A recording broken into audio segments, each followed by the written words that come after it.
7 años después de Roncesvalles, en el año 785, la nobleza hispanogoda de Gerona entregó a los francos su ciudad, donde Carlomagno creó un condado y mandó al conde Rostán como su representante.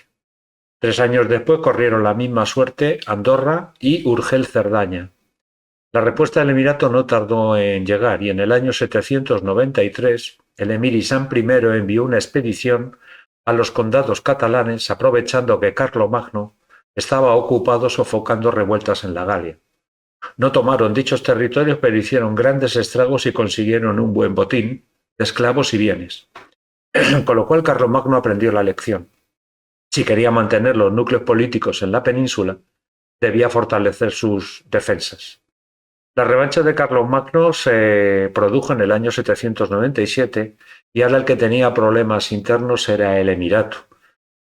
Su hijo, Ludovico Pío, pactó con el gobernador de Barcelona la entrega de la ciudad a cambio de mantenerse en el poder y de protección ante Córdoba.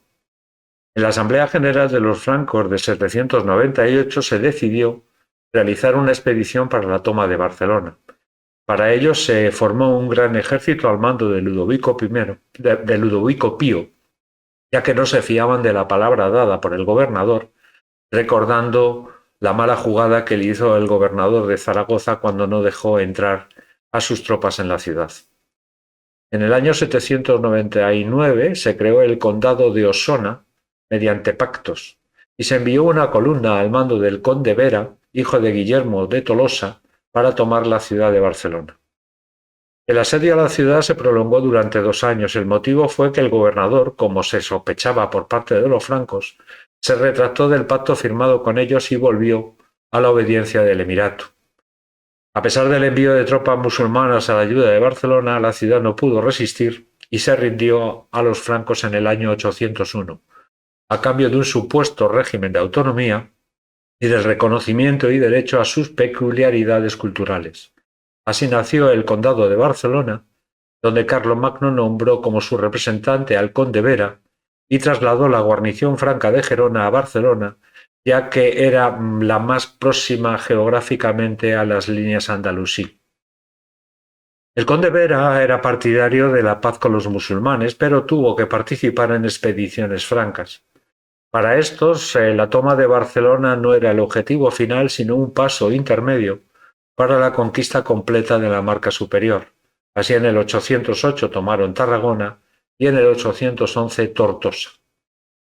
Ni Alacant I ni Carlomagno avanzaban en sus extensiones territoriales y decidieron firmar una tregua en el 812 de 3 años. Estableció la frontera en Barcelona a cambio de la renuncia de los francos a Tortosa y Zaragoza. Al finalizar la tregua, Alacant I intentó recuperar Barcelona, pero fracasó. Una paz mucho más duradera ocurrió en el año 820.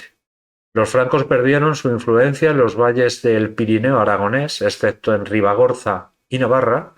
Se consolidó el espacio fronterizo llamado a partir de ahora Marca Hispánica como provincia carolingia. La Marca Hispánica estaba formada por 5 condados: Barcelona, Gerona, Ampurias, Rosellón y Urgel-Cerdaña, y estaban bajo la jurisdicción militar del duque de Tolosa. Ese mismo año, en la Asamblea General de los Francos, el conde Vera fue acusado de infidelidad y traición por uno de sus rivales. El litigio se dirimió, como era costumbre, en duelo judicial, que es el precedente de los torneos medievales. El conde Vera era mucho menos hábil que su rival y fue derrotado. La consecuencia de esta derrota fue que se reconocieron todos los cargos contra él y fue castigado a pena de muerte. Pero el emperador no consideraba al conde Vera como un traidor y le conmutó la pena por exilio. A partir de entonces, todos los condes de Barcelona serían de procedencia franca, ya que se desconfiaba de la nobleza hispanogoda por sus deseos de emancipación. Estos condados de la Marca hispánica estaban gobernados y representados por condes y obispos, que representaban la figura del emperador.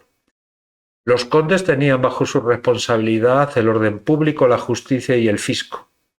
No eran nombrados directamente por el emperador y en un primer momento la mayoría eran de origen franco. pero en la segunda mitad del siglo IX, a causa de la crisis del imperio, por las actitudes sediciosas de las familias francas, confiaron el gobierno a miembros de la nobleza hispanogoda local, ya que tenían una menor fuerza política. El cargo en sí no era hereditario, pero la práctica sí que fue. Los bienes recibidos en función de su oficio se integraron en su patrimonio familiar, erigiéndose este grupo en familias importantes que emparentaban entre sí y podían llegar a enfrentarse al poder del emperador. Para evitar esto, los francos diseñaron una idea que era destinar a los hijos de los condes a condados distintos donde que no estuvieran regidos por sus padres. En cuanto a los obispos, después de la invasión musulmana, la Iglesia perdió su poder e influencia. Por ello, la conquista de los francos se presentó como una empresa liberadora de la cristiandad y restauradora de la fe. Los francos en el 812 introdujeron en la marca hispánica la regla benedictina. El conde de Gerona fundó el monasterio de San Esteban de Bañolas y 5 años después el arzobispo de Narbona restableció la diócesis en Gerona.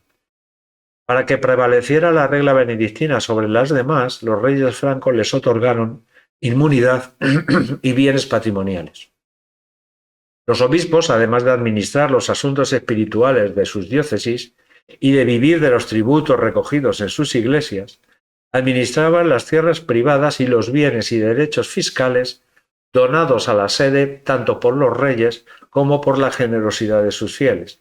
Y por otra parte recibían privilegios como la inmunidad a todo tipo de supeditación del conde y estaban vinculados directamente al emperador.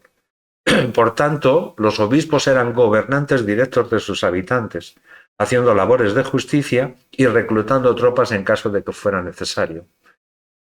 A principios del siglo IX, como estamos viendo, hay muchos opositores ya al Andalus. El reino de Asturias, la marca hispánica donde está representado los francos, el condado de Aragón, que se declaró independiente de los francos, y el reino de Pamplona, aliado con los Banu Qasi y dependientes, dijéramos de alguna manera, del Emirato de Córdoba.